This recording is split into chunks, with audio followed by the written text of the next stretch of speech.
Okay, you know what? Do you know what? There's going to be some problems. There's going to be some problems. Folks are taking themselves a little bit too seriously and not thinking about other people's feelings. And this is going to come crashing down. And I'm going to be sitting right here waiting to see it all.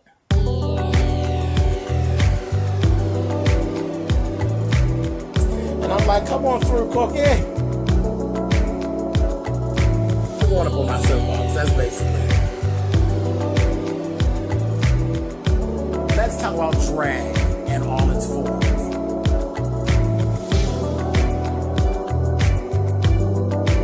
What, Cookie?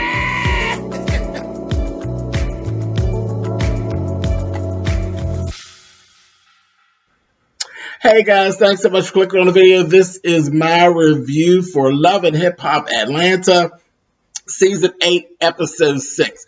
Like I said, a lot of folks run around doing a whole lot of stuff and they're not taking other people's feelings into consideration, and that's always the recipe for disaster. So let's go ahead and get started. First off, we see KK and Monice. Now, you know Monice ain't rap too tight. So she start right off with too much info.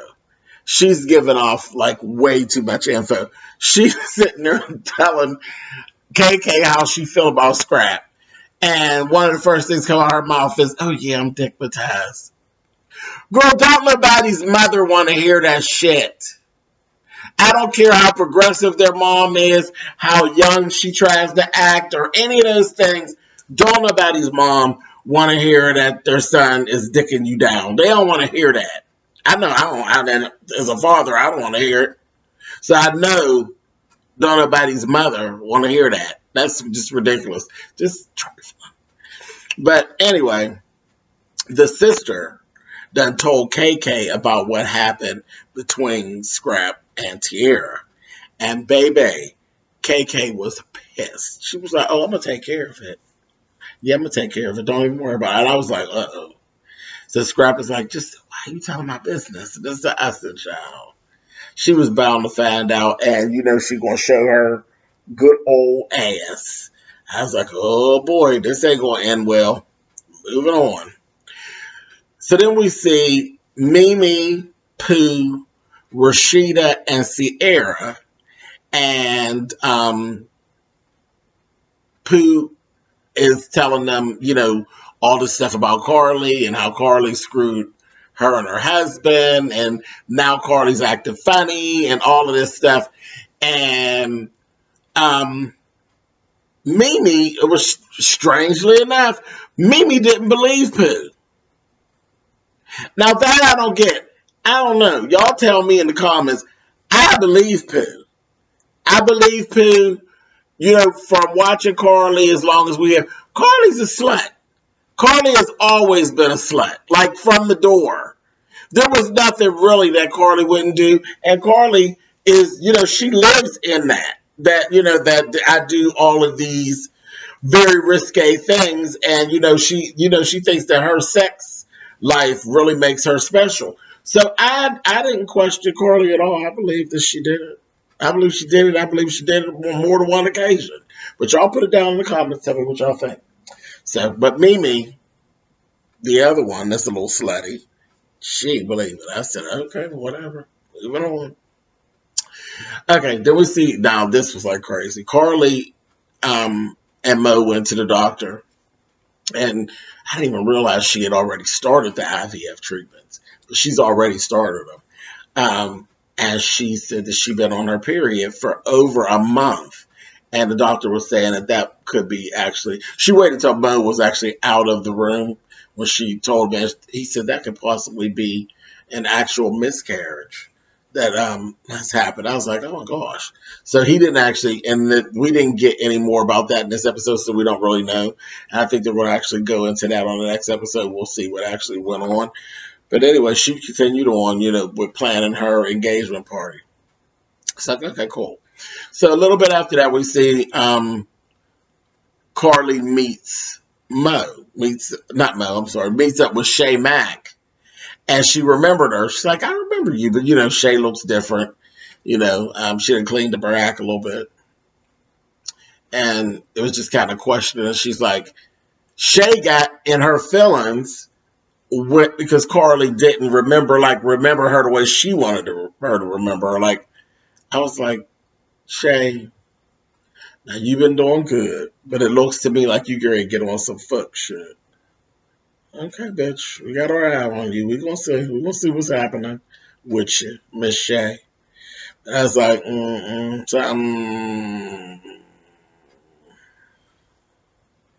got my eye on you, Shay. But anyway, so after that, we see KK and Tiara have their little sit down. And I knew it was going to be, well, it wasn't really a sit down. They met up outside. And KK told her, girl, ain't nobody playing with you. Ain't nobody playing with you. Tiara was being real flippant with KK. I was like, girl, you going to make KK put her hands on you, Tiara. Well, you better stop it, honey. She was just poking. Just poking the bear. And she gonna say, yeah, well, I don't like what you did with Scrap. You know this bullshit you doing could really mess him up with him trying to be paroled and all that. And ain't nobody here for that. Ain't nobody here for that. And you need to stop. And she gonna tell KK. KK said, but I'm gonna see that it don't happen again. You know, all that you putting your hands on them. She gonna say, how? How you gonna see that it don't happen again? I said, oh, honey. And KK looked at her like, I said, oh, that little grin. I said, girl, she's letting you know I'm going to fuck you up, honey, if you do. I was here for it myself.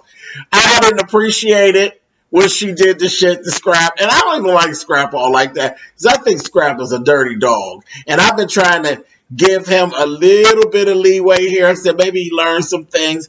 Maybe he's changed a bit. No, Scrap's still on some fuck shit. But I didn't like how Tiara punched him in the face and all that. I was like, damn, Tiara, that was so shady.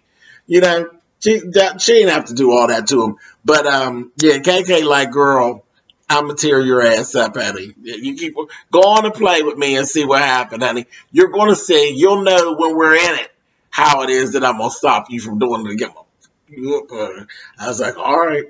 So they walked on off. Tiara said some smart shit. Walked on off. I said, yep, precursor to a good ass whooping, Miss Tiara, girl. You know you're not really tough, so okay, whatever. After that, we see Spice meet up with Tokyo and Shekinah. And they see her video. This is after, she did the post in the white face and all of that. They see the video. They listen to the song. Shekinah was really into it. She said, I feel you, and I really like what you got going on, the song Black Hypocrisy.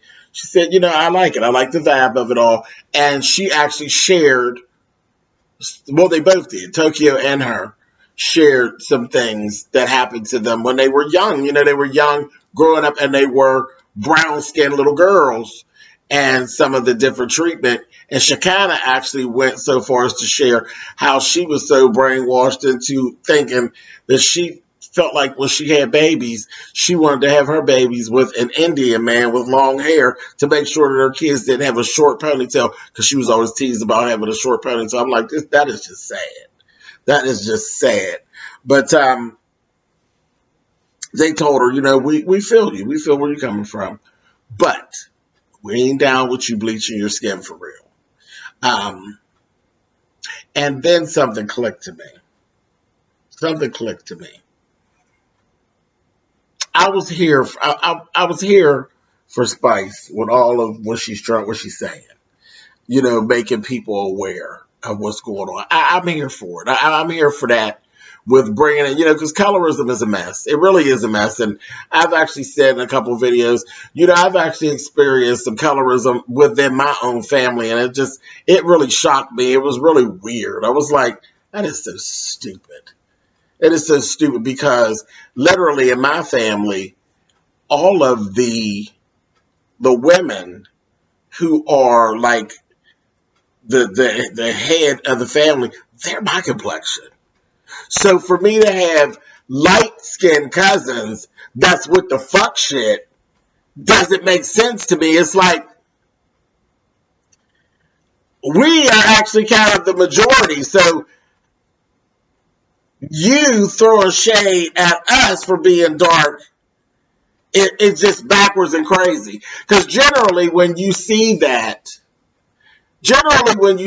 and you hear this, it's generally older, lighter skinned people making darker skinned people underneath them in their family feel a certain type of way. It's not the opposite way around. It's all ridiculous. But it's even more ridiculous when you look at your grandmother's dark skin and all that, and you got these issues. Like that, it shook me, honey. I was like, what kind of stupid shit is this? But whatever. So the thing, though, what I was saying, I'm getting off track. We can get back down. But bam, and I'm back. The thing with Spice that I'm noticing, I believe that Spice actually wants, and I don't know if I just didn't catch this in the beginning. I believe Spice has bought into the whole thing, and of course, in her at home in Jamaica, it's not frowned upon as much as like we do. But I never actually got the sense that I thought she was just trying to make people aware of this. I didn't actually get that she really wanted to actually bleach her skin. So that finally kicked in for me when I was watching this episode. She actually wants to bleach her skin for real. And I think that all of this shit is just a cop-out for people not to judge you. Well, guess what? They're going to judge you. Because no matter what they do over in Jamaica, you're not in Jamaica. You come over here, Spice, and bleach your skin. I promise you, sweetie, that is not going to move your career. It may actually put a stop to your career because you're going to be looked upon as like a dancing monkey. I'm telling you, all of that just clicked to me when I was watching this episode. I can't even imagine. People do what they want to do. I don't care what you do. You want to be lighter skin, go bleach your skin. You were born a male or a female, and you want to be the opposite sex, go ahead and do it. But you have to know what really goes on out here in these streets. And you're going to be subject to what goes on out here in these streets. You know, we live in a time where you can literally be whatever you want. But there are definitely repercussions to every decision that you make about changing what you got going on. People are judgmental and they are fucked up, and that ain't going to change. It just is what it is. You just got to be ready for whatever it is. And I promise you, being in the hip hop world, being a girl my color, and then turning around and coming back Beyonce's color or lighter, is not going to make people buy your records. They're going to look at you, and the music's not even going to make any difference anymore. No one's going to be paying attention to the music. They're going to be saying, look at the dancing monkey, honey. That's what they're going to do. That is what they're going to do. That's what I think. You all put it down in the comments. Do you think that if she actually does this, it's going to make her more successful and more accepted by people? Or do you think it's going to actually make her stick out? And I believe that the treatment is going to get her treatment is going to be not so nice. I really do. I think people are going to be very, very judgmental and very, very nasty to her. A lot of people. I don't think people are going to open up to her more. I think it's going to be like the whole dancing monkey syndrome. I really do. I really do. Y'all let me know what y'all think in the comments, but that's what actually ran over me and hit me while I was watching this. I was like, oh, shit. I wasn't really paying attention, I don't guess. Anyway, moving on. So we see Akbar and Monice is telling her, girl, we got to get together and get our EP out. You know, she got to tell her, about how her son was staying with her, and then he was gone for a little bit, and now he's back because he was showing his ass. Stealing and just cutting up. I said, oh, wow. But this happens with displaced children that have done any type of foster. They've been in the foster system. There's a transition period. Even when they go, if they go to a different foster parent, they do a little cutting up. Even when they go back to their birth parents, you're going to have this little transition period of a little bit of cutting up, because it's just something that comes with the territory. I say it all the time, but that's another video for another time. Foster care and adoption is not all roses and cake and ice cream. Not at all. The cake and ice cream phase goes away real fast, and the real bullshit gets started. Trust me. Another video for another time. Anyway, so that's what Akbar's been going through. And then Monice was telling her about how she really had been getting really chummy with KK and with the sister and all of that. And she's really disillusioned. And Akbar was feeling that same way I felt. She's like, ground do siblings and parents and cousins and shit. You dating him. You're not dating them. Akbar, she isn't coming right out and saying to Monice, run, bitch. But her whole attitude, and it's good because Monice not good with that kind of stuff. Monice likes people to agree with her. That's how she goes. But Akbar sees the forest through the trees. She made reference to the fact that Scrap supposedly was doing some kissing on Tommy. I said, Scrap, see, you doing too much. You're not taking anybody's feelings into account. You just out here carrying on, and that shit gonna come back and bite you in the ass. Monice Slaughter is not the one you want to play this game with. I'm telling you. I don't know if you didn't watch the other franchise that she was on, but she not the bitch you want to play this game with. But you go ahead, baby. Go ahead. You're going to have your mother out in the street fight with all the girls. Because that one right there, you think Tiara bashed you, honey. Anyway, moving on. So then we see Jock and Kendra.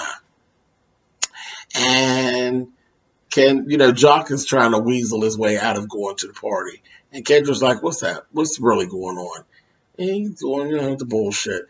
And then he ended up basically telling her, there was some overlap, with me and you and Carly. She's like, oh, okay, well, we're definitely motherfucking going.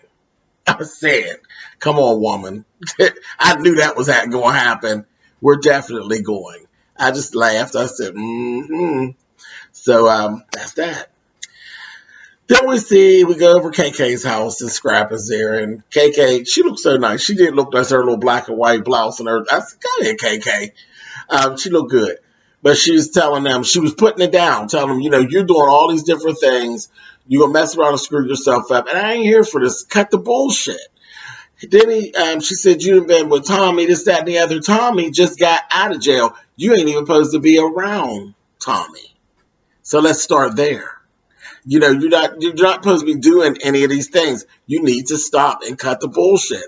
Then he goes and he tells KK that he ain't never said he was exclusive with Monice. I said, okay, Scrap. You pushing me to a place where I ain't gonna be looking at you too favorable, because it's like you using people and you're doing the most. You're doing the most. I was like, okay. You leading her on. You didn't let her on. This just ain't right. You don't do people like that. Anyway, but then in between that, Sass and Dante come in. And he starts telling them, I'm not going back to the halfway house.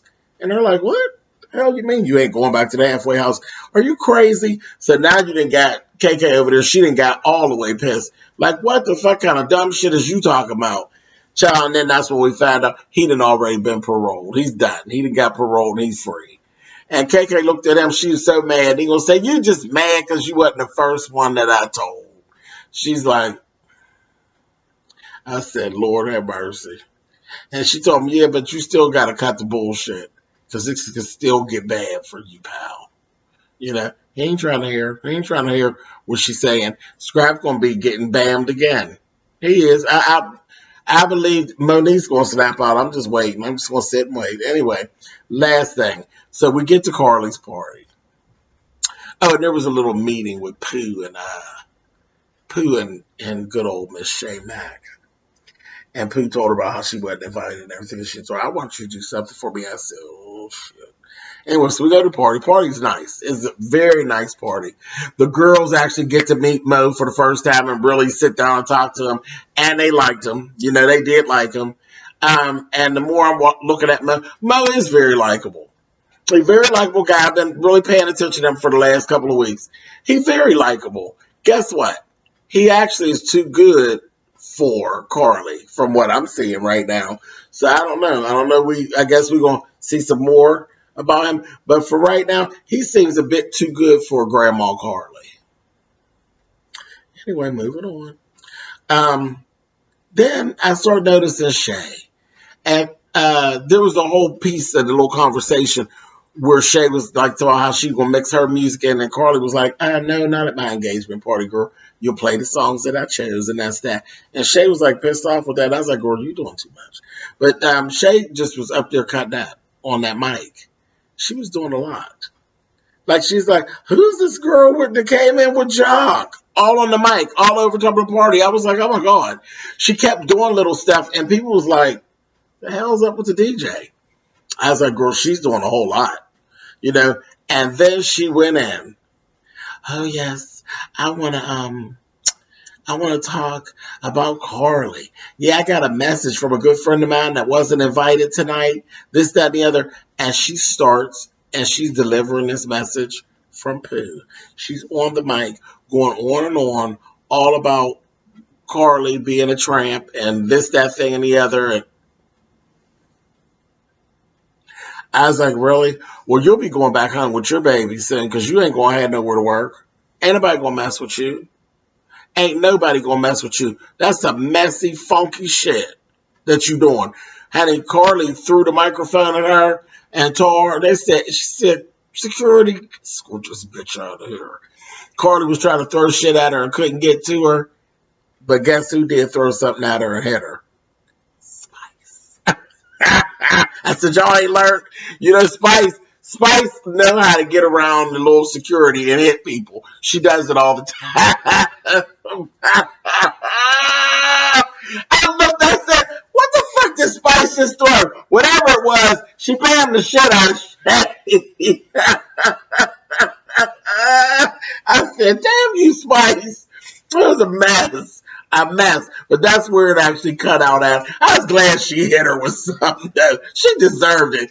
And she had lost her damn job. They escorted her stinking ass right off the property. I was like, girl, that's what you get. Goodbye. Simple ass. All right, y'all. I'll catch y'all later.